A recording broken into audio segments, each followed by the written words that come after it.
Hello. I hope आप लोगों को मेरी आवाज़ आ रही होगी। तो नमस्कार दोस्तों, द ईआरडीसी स्टडी में आपका बहुत बहुत स्वागत है।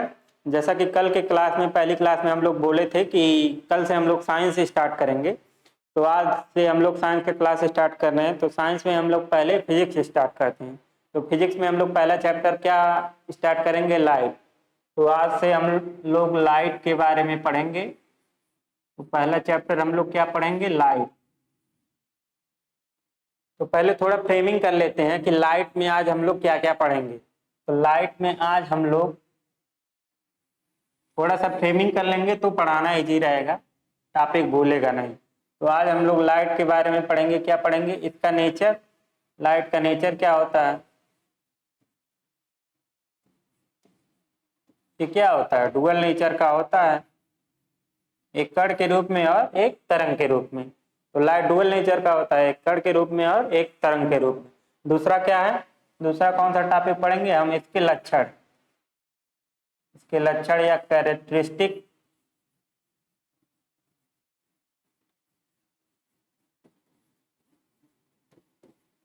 लाइट के कैरेक्टरिस्टिक क्या है, लक्षण क्या है।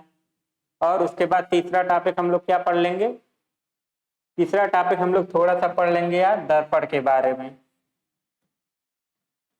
दर्पण के बारे में, मिरर के बारे में हम लोग थोड़ा सा पढ़ लेंगे कि कितने टाइप के मिरर होते हैं। जैसे प्लेन मिरर होता है और स्फेरिकल मिरर होता है। प्लेन में कौन कौन सा? प्लेन तो एक ही मिरर होता है, प्लेन मिरर। और स्फेरिकल मिरर में आपका क्या क्या होता है, जिसे हम लोग हिंदी में गोली दर्पण बोलते हैं। उसमें अवतल दर्पण होता है और उत्तल दर्पण होता है।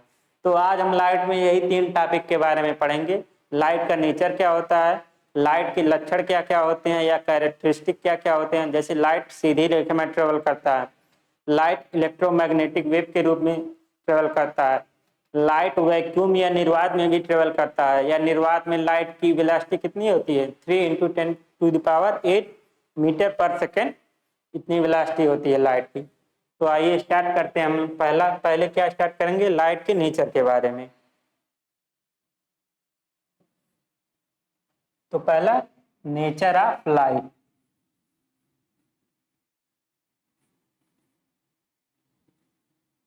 Nature of light. तो लाइट कैसा नेचर का होता है? लाइट आप लोग पढ़े होंगे, पढ़े ही होंगे पिछली क्लासों में। लाइट क्या होता है? डुअल नेचर का होता है। डुअल नेचर का मतलब लाइट एक कण के रूप में भी माना जाता है कि ये कण के रूप में भी होता है, और दूसरा क्या होता है, ये तरंग के रूप में भी होता है। तरंग के रूप में भी होता है लाइट। तो लाइट क्या होता है? डुअल नेचर का होता है। पहला कण के रूप में, या इसको इंग्लिश में क्या बोलेंगे? पार्टिकल। पहला एक कण नेचर होता है, दूसरा तरंग नेचर होता है, या पार्टिकल के रूप में और वेव के रूप में। तो ये कण के रूप में जो आपका ये लाइट होता है, सॉरी,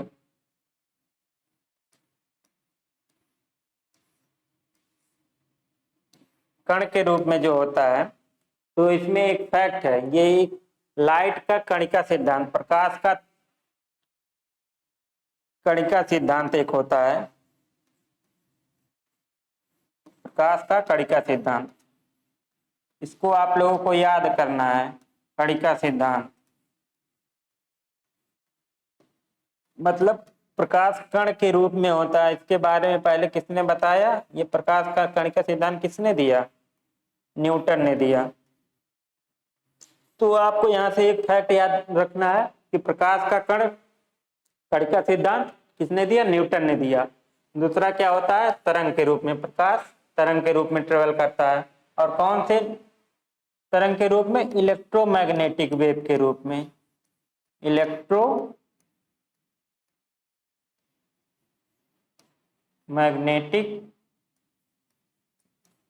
वेव के रूप में।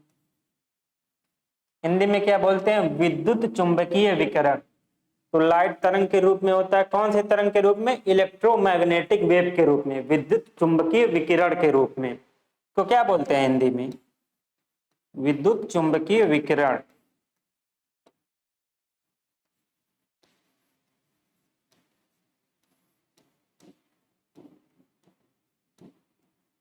कंपटीशन में पूछता है कि लाइट, ऐसे ऑप्शन में दिया रहेगा लाइट का नेचर क्या होगा, कण नेचर या तरंग नेचर, या ए और बी दोनों, कण और तरंग दोनों नेचर।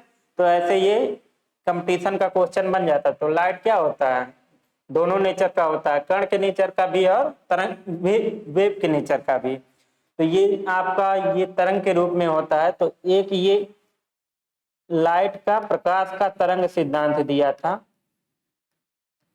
प्रकाश का तरंग सिद्धांत, इसको किसने दिया था? जैसे कण का सिद्धांत किसने दिया था? न्यूटन ने। तो उसी तरह प्रकाश का तरंग सिद्धांत किसने दिया था? ये आपका एक हाइगेंस नाम के साइंटिस्ट थे।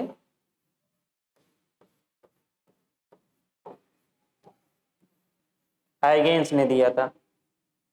तो प्रकाश का कण का सिद्धांत किसने दिया? न्यूटन ने दिया। और प्रकाश का तरंग सिद्धांत किसने दिया? हाइगेंस ने दिया। तो आपको यहां से दो फैक्ट मिल गए, एक न्यूटन और एक हाइगेंस। तो जैसे ये कणिका सिद्धांत है, आगे चल के इसको ये और अच्छी तरह से प्रूफ हो पाया था जब इसको आइंस्टीन ने इसके बारे में बताया था। जब आप एनर्जी का इक्वेशन आइंस्टीन ने बताया था कि लाइट क्या होता है, ये ऊर्जा के छोटे छोटे पैकेटों के रूप में होता है या बंडलों के रूप में होता है, जिसे हम लोग क्या कहते हैं, फोटान कहते हैं। तो जब ये थ्योरी दिया था आइंस्टीन ने, तब इसके बारे में और सही से पता चला था। ये प्रकाश कण नेचर का होता है, इसके बारे में आगे चल के आइंस्टीन ने और अच्छे से क्लियर कर दिया था। तो पहला टॉपिक हो गया आपका, प्रकाश डुअल नेचर का होता है, कण और तरंग। इसके बाद क्या था? इसके बाद था आपका इसके लक्षण, लाइट के लक्षण या कैरेक्टरिस्टिक।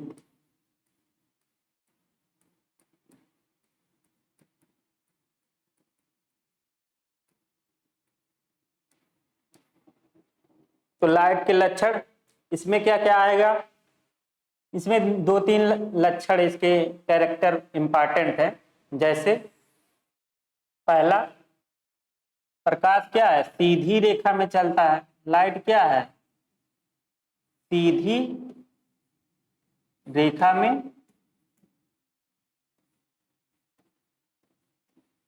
ट्रेवल करता है या चलता है। पहला कैरेक्टर लाइट का क्या है? सीधी रेखा में चलता है या सीधी रेखा में ट्रेवल करता है। तो ये भी पूछता है कि लाइट सीधी रेखा में क्यों चलता है, मतलब किस वजह से लाइट सीधी रेखा में चलता है। तो लाइट का जो होता है वेवलेंथ या तरंगदैर्घ्य बहुत छोटा होता है। लाइट का वेवलेंथ क्या होता है? बहुत छोटा होता है। इसलिए हमें लगता है कि लाइट सीधी रेखा में चल रहा है। तो वेवलेंथ के कारण क्या होता है? वेवलेंथ के कारण, छोटे वेवलेंथ के कारण हमें ऐसा लगता है कि लाइट सीधी रेखा में चलता है। जैसे वेवलेंथ किसे बोलते हैं? जैसे ये आपका हो गया, ये ऐसे ट्रेवल कर रहा है, तो यहां से यहां तक की डिस्टेंस को हम क्या बोलते हैं? वेवलेंथ बोलते हैं।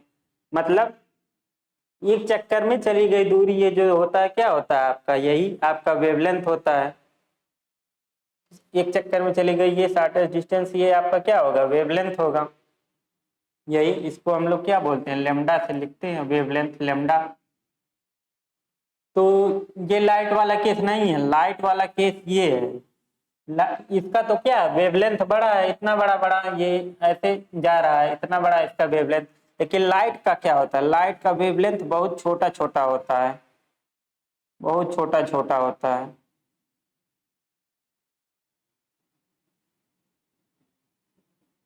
अब ये इतना छोटा छोटा इसका लाइट का वेवलेंथ है कि इसको मिलाने पे हमको क्या लगता है कि ये सीधी रेखा में चल रहा है। तो इसका वेवलेंथ बहुत छोटा होता है, जिसकी वजह से क्या लगता है? ये लाइट सीधी रेखा में चलता है। तो क्यों सीधी रेखा में चलता है? इसका वेवलेंथ छोटा होता है, इसलिए ये सीधी रेखा में चलता है।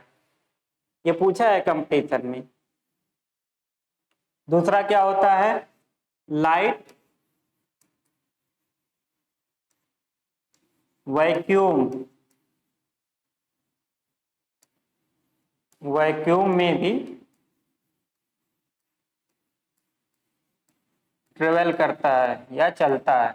लाइट क्या होता है? वैक्यूम में भी ट्रेवल करता है, या इसको हम लोग हिंदी में क्या बोलते हैं? निर्वात निर्वात किसे बोलेंगे? जहां कोई वायुमंडल उपस्थित ना हो, जहां कोई एटमॉस्फेयर उपस्थित ना हो, उसको हम लोग क्या बोलेंगे? निर्वात बोलेंगे। जैसे जैसे ये आपका सन हो गया, आपका सन हो गया, और ये आपका मान लीजिए यहाँ पे ये आपका अर्थ है, अर्थ है। तो यहाँ से लाइट आएगी, यहाँ से लाइट ऐसे आएगी, तो बीच में बहुत ऐसे खाली स्पेस पड़ेंगे, बीच में ऐसे बहुत सारे खाली स्पेस मिलेंगे आपको, जहां यहाँ आपको क्या मिलेगा? No atmosphere.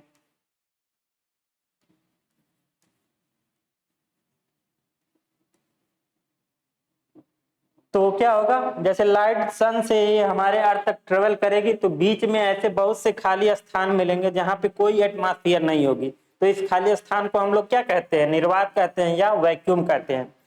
तो लाइट वैक्यूम में भी ट्रेवल करती है। इसका मतलब ये हुआ, लाइट को ट्रेवल करने के लिए मीडियम की आवश्यकता नहीं होती। जैसे साउंड होता है, उसको क्या होता है? साउंड को ट्रेवल करने के लिए क्या होता है? मीडियम की आवश्यकता होती है। जैसे ठोस में क्या होता है? साउंड का स्पीड सबसे ज्यादा होता है।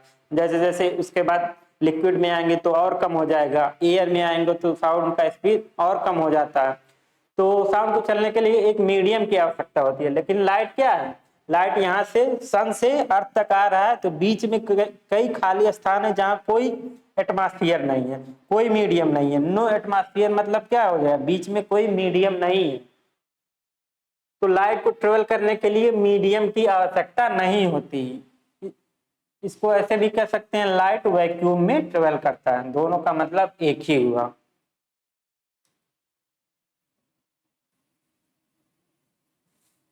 इसके बाद हम लोग क्या, इसके बाद तीसरा कैरेक्टर हम लोग, और लाइट की स्पीड क्या होती है? स्पीड, लाइट की स्पीड क्या होती है? 3 × 10⁸ मीटर पर सेकेंड। तो ये भी आपका पूछता है, ये फैक्ट है, आपको याद रख लेना है। लाइट की स्पीड ये किसमें है? ये एयर में है या निर्वात में प्रकाश की चाल है। कितना होता है? 3 × 10⁸ मीटर पर सेकेंड। तीसरा कैरेक्टर क्या है? लाइट इलेक्ट्रोमैग्नेटिक वेव के रूप में ट्रेवल करती है। इलेक्ट्रोमैग्नेटिक वेव के रूप में। इसको हिंदी में क्या बोलते हैं? विद्युत चुंबकीय विकिरण। विद्युत चुंबकीय विकिरण।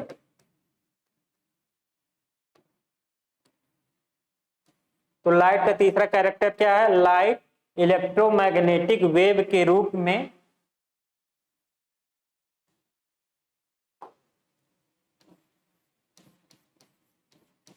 ट्रेवल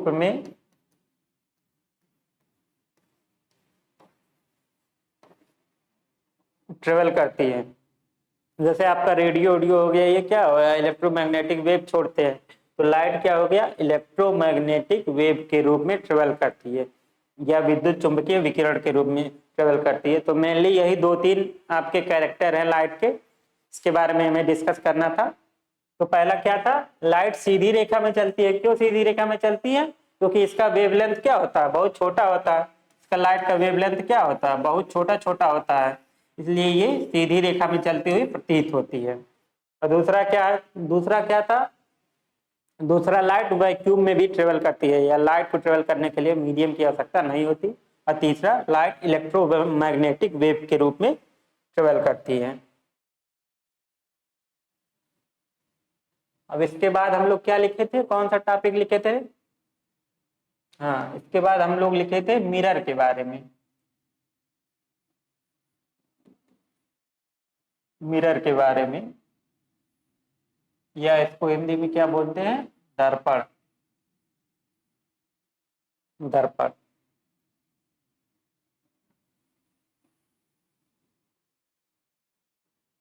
देखिए, ये जो शीशा होता है, जिसको हम जनरल घर पे शीशा बोलते हैं या आईना बोलते हैं, वो क्या हो गया?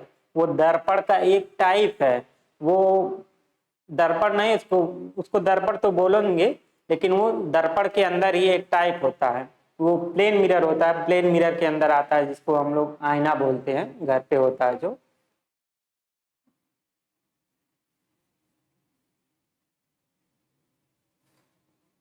तो पहला क्या हो गया, प्लेन मिरर।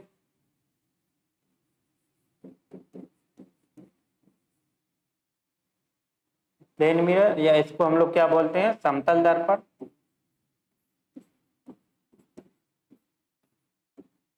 दूसरा क्या हो गया आपका, स्फेरिकल मिरर।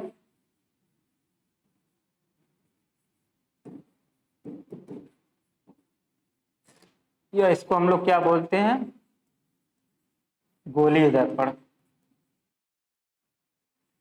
तो दर्पण में दो चीजें पढ़नी है, एक प्लेन मिरर के बारे में पढ़ना है और दूसरा स्फेरिकल मिरर के बारे में पढ़ना है। तो आज हम थोड़ा सा डिस्कस कर लेते हैं दोनों के बारे में। डिटेल में आज नहीं डिस्कस कर पाएंगे, आज थोड़ा थोड़ा सा दोनों के बारे में जान लेते हैं कि प्लेन मिरर क्या होता है और स्फेरिकल मिरर क्या होता है। पहले तो हम लोग जानते हैं मिरर क्या होता है।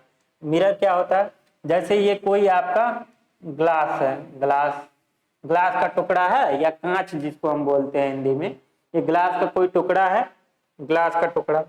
तो क्या कर दिए, इसकी एक तरफ हम लोग क्या कर दिए, कोटिंग कर दिए। इसके एक तरफ हम लोग क्या कर दिए, या हिंदी में इसको बोलते हैं कलई या कोटिंग।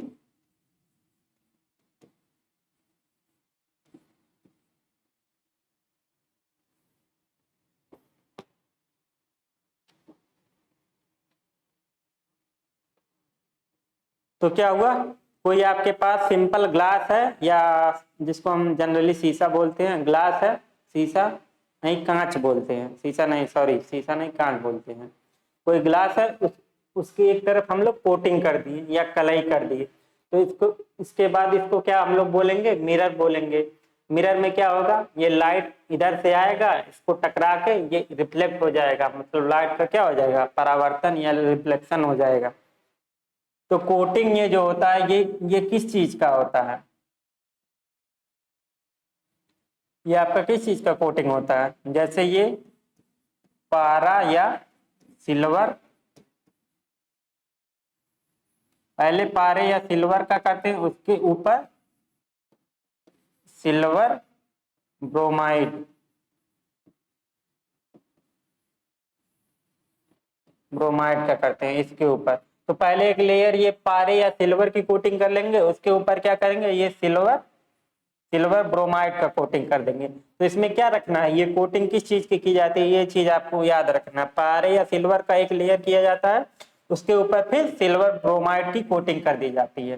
तो उसके बाद सिंपल ग्लास क्या बन जाता है, मिरर बन जाता है। तो कोटिंग के बाद ग्लास को हम लोग क्या बोलते हैं, मिरर बोलते हैं। तो आइए प्लेन मिरर के बारे में थोड़ा सा जानते हैं।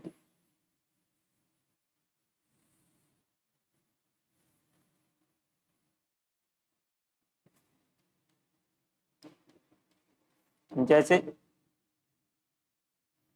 जैसे ये सीधा सीधा आपका क्या है, ग्लास है, इसके एक तरफ हम लोग कोटिंग कर दिए, कोटिंग कर दी। तो इसके बाद मान लीजिए यहाँ से आपका लाइट आया, इसके बाद ये रिफ्लेक्ट होके इधर चला जाएगा। तो प्लेन मिरर है, इससे इसमें क्या होगा, ये सीधी रेखा में यहाँ से मान लीजिए ये यहाँ से आई एंगल पे, ये आपका क्या है, ये आपका नॉर्मल है, ये आपका जो ये सीधी रेखा क्या है, ये डॉटेड वाली, ये इसको हम लोग नॉर्मल बोलते हैं। यहाँ से मान लीजिए ये आई एंगल पे कोई, यहाँ से आई एंगल पे कोई रे या किरण आई, या इसको हम लोग बोलते हैं इंसिडेंट रे या आपतित किरण, कोई रे आई। इसके बाद ये मान लो आर एंगल पे रिफ्लेक्ट हो गई। तो यहाँ पे आई इक्वल टू क्या होगा, एंगल आई इक्वल टू क्या होता है, एंगल आर होता है।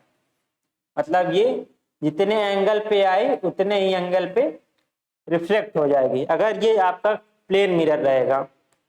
प्लेन मिरर के केस में क्या होगा, आई इक्वल टू क्या होगा, एंगल आर, या एंगल ऑफ इंसिडेंट क्या होगा, angle of reflection.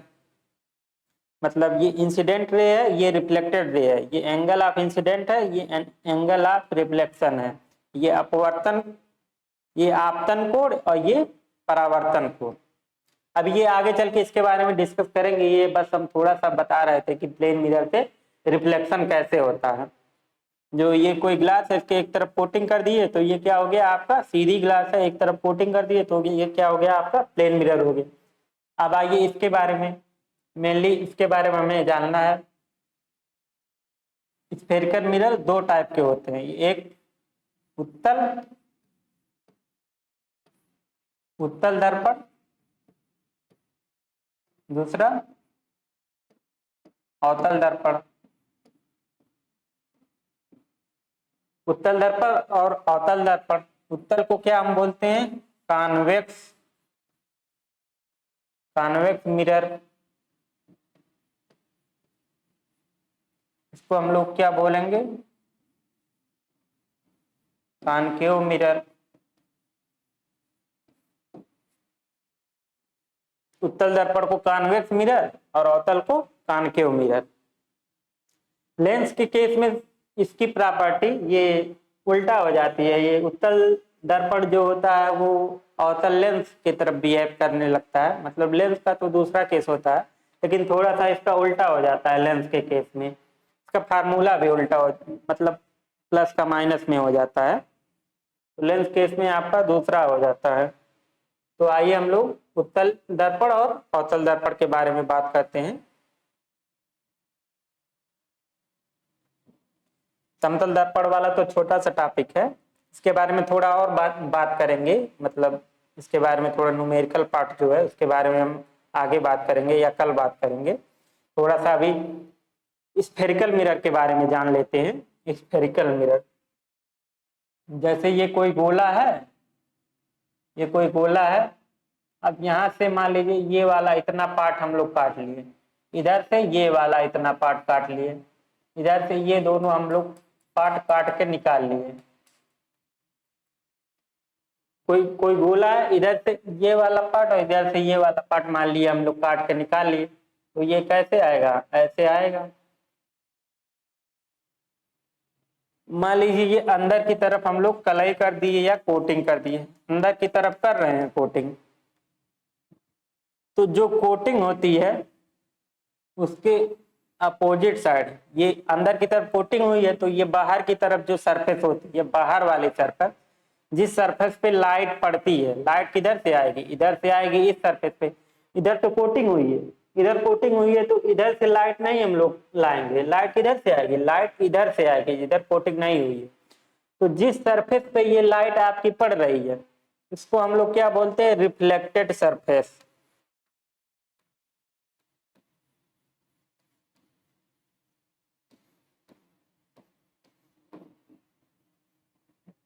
Reflective surface क्यों बोलते हैं, क्योंकि लाइट इसी सरफेस पे पड़ेगी और इसके बाद ये लाइट का आपका क्या हो जाएगा रिफ्लेक्शन हो जाएगा, ये लाइट इस सरफेस पे पड़ी, इसके बाद ये क्या हो गया लाइट का रिफ्लेक्शन हो गया, तो इसलिए इस सरफेस को क्या बोलते हैं रिफ्लेक्टेड सरफेस। ये कोटिंग वाले के अपोजिट साइड वाला सरफेस जो होगा उसको हम लोग क्या बोलेंगे रिफ्लेक्टेड सरफेस। और दूसरा एक इधर बना लेते हैं,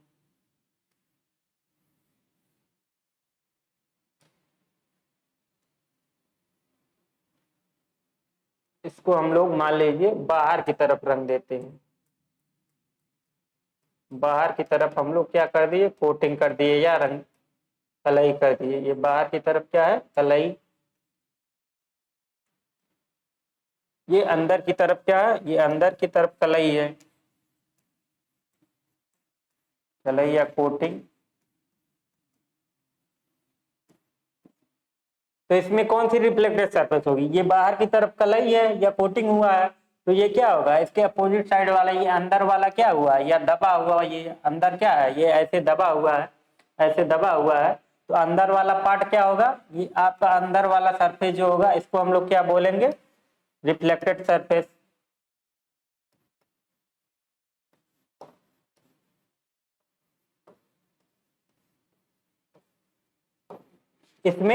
इसमें देखिए बाहर वाला रिफ्लेक्टेड सरफेस है और इसमें अंदर वाला रिफ्लेक्टेड सरफेस है, तो अब इसी रिफ्लेक्टेड सरफेस के बेस के इसी रिफ्लेक्टेड सरफेस के बेस पर हम लोग कॉनकेव और कॉन्वेक्स मिरर की डिफिनीशन देंगे। तो अगर किसी मिरर में रिफ्लेक्टेड सरफेस ये उठा हुआ है, ये जो रिफ्लेक्टेड सरफेस अगर ये उठा हुआ है,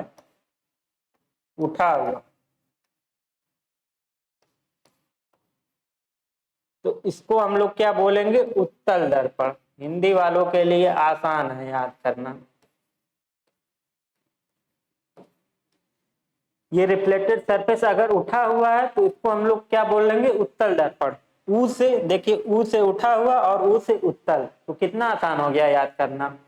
तो उठा हुआ अगर होगा रिफ्लेक्टेड सरफेस तो उसे बोलेंगे उत्तल दर्पण या कॉन्वेक्स मिरर।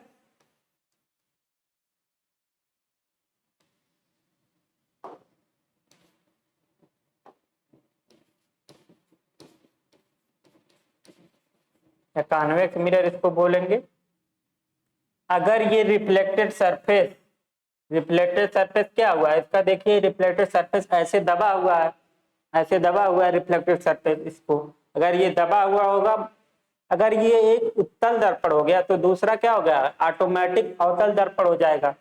तो अगर रिफ्लेक्टेड सरफेस ये दबा हुआ होगा तो आपका ये हो जाएगा अवतल दर्पण, कॉनकेव मिरर।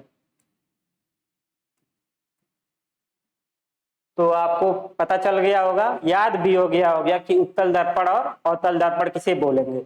अगर उठा हुआ रिफ्लेक्टेड सरफेस है, रिफ्लेक्टेड सरफेस ही एक चीज आपको याद रखनी है मन में अवतल और उत्तल दर्पण के केस में, कि रिफ्लेक्टेड सरफेस क्या होता है। जिधर रे आती है उस सरफेस को क्या बोलते हैं? जिधर से रे आती है या जिस सरफेस पे रे पड़ती है उस सरफेस को हम लोग क्या बोलेंगे? इस सरफेस को इधर से रे आ रही है, इस पे पड़ रही है, इसको हम लोग क्या बोलेंगे?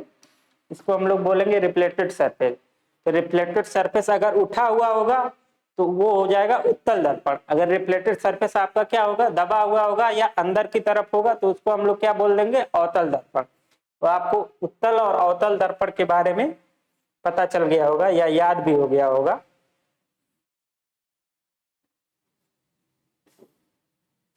अब हम लोग दर्पण के बारे में कुछ थोड़ा सा टर्म देख लेते हैं, इसमें कौन कौन सा टर्म आता है। जैसे ये कोई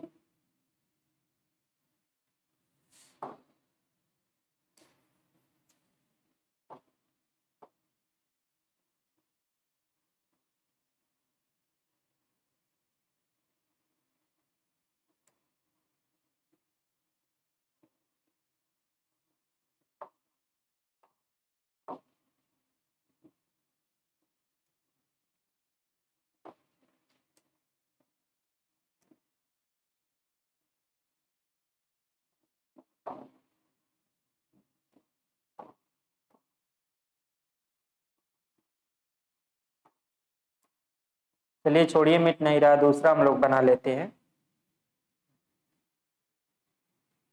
जैसे ये आपका कोई मिरर हुआ, ये हम लोग बाहर की तरफ इसको क्या कर लेते हैं? कोटिंग कर लेते हैं। ये कौन सा मिरर हुआ?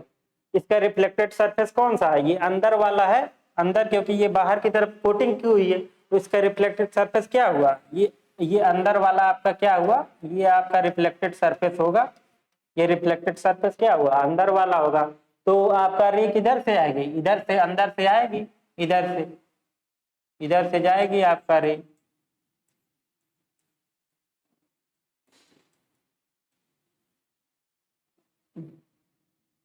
मान लीजिए ये आपकी रे आ रही है,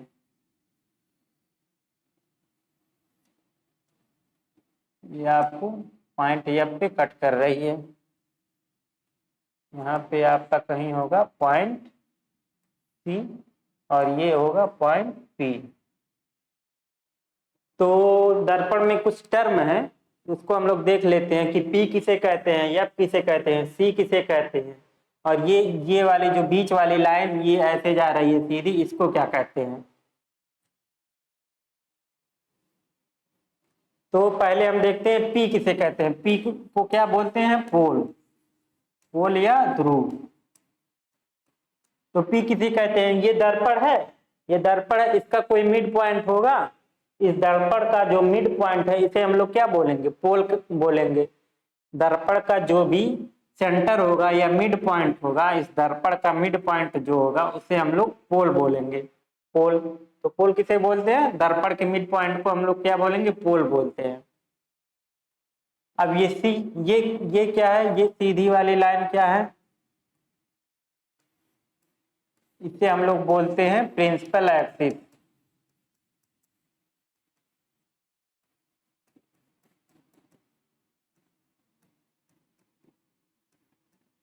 ये डिफिनीशन आता है 9th 10th वाले बोर्ड एग्जाम में, ये सब डिफिनीशन आता है कि प्रिंसिपल एक्सिस किसे कहते हैं, पोल किसे कहते हैं, ये फोकस किसे कहते हैं, ये वक्रता केंद्र या सेंटर ऑफ कर्वेचर किसे कहते हैं। तो ये लोग ये थोड़ा सा देख लेते हैं। प्रिंसिपल एक्सिस किसे बोलेंगे, ये पोल से जाने वाली सीधी रेखा, ये पोल से जाने वाली सीधी रेखा को हम लोग क्या बोलते हैं, प्रिंसिपल एक्सिस बोलते हैं। ये जो सीधी रेखा ये आपकी पोल से होकर जा रही है, इसको हम लोग क्या बोलेंगे, प्रिंसिपल एक्सिस बोलेंगे। और इसके बाद ये सी, सी को हम लोग क्या बोलते हैं, सी को बोलते हैं हम लोग वक्रता केंद्र, क्या इंग्लिश में बोलते हैं centre of curvature, centre of curvature. Centre of curvature किसे बोलेंगे, जैसे ये कोई गोला है, इस गोले का कोई केंद्र होगा ही। अब ये जो मिरर हुआ है क्या हुआ, इसी गोले से काट कर बनाया गया है। मान लीजिए इधर से ये वाला पोर्शन का काट के हम लोग क्या बना दिए, यही मिरर बना दिए हैं। तो इस गोले का जो केंद्र होगा वही क्या होगा, वही इस मिरर का भी केंद्र होगा। तो ये जिस गोले से काट कर बनाया गया है ये मिरर, उसका केंद्र, ये इसका क्या कहलाएगा, मिरर का वक्रता केंद्र कहलाएगा। तो वक्रता केंद्र किसे कहते हैं, कोई स्फेरिकल मिरर किसी गोले का कटा हुआ पार्ट होता है, तो उस गोले का केंद्र मिरर का वक्रता केंद्र या सेंटर ऑफ कर्वेचर कहलाता है। तो सेंटर ऑफ कर्वेचर हो गया।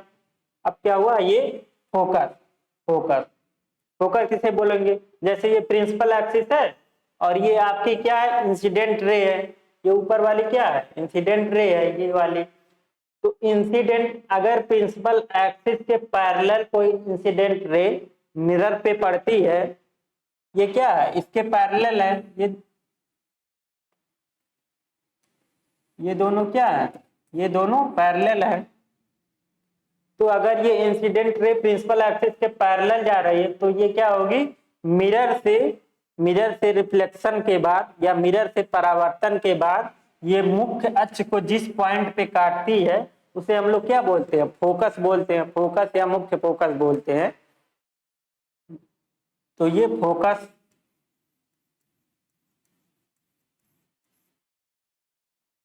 तो यही 3-4 पॉइंट थे, इसमें 3-4 पॉइंट थे जिसके बारे में हम लोग डिस्कस कर लिए हैं। वे क्या क्या था, पोल किसे कहते हैं, ये दर्पण का मिड पॉइंट जो होगा उसे हम लोग क्या बोलेंगे, दर्पण का पोल बोलेंगे। इसके बाद ये वक्रता केंद्र किसे कहते हैं, वक्रता केंद्र, ये गोले का केंद्र जो है वही इसका दर्पण का वक्रता केंद्र है। प्रिंसिपल एक्सिस, ये पोल से जाने वाली सीधी रेखा, इसको हम लोग क्या बोलेंगे, प्रिंसिपल एक्सिस। और ये फोकस, ये कोई इसके पैरेलल लाइन, ये प्रिंसिपल एक्सिस के पैरेलल लाइन कोई जा रही है, तो ये क्या होगी, दर्पण से रिफ्लेक्शन के बाद प्रिंसिपल एक्सिस को जिस पॉइंट पे कट करेगी उसे हम लोग क्या बोलेंगे, फोकस बोलेंगे।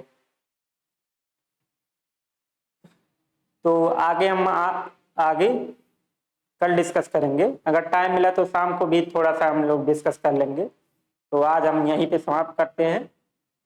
Thank you.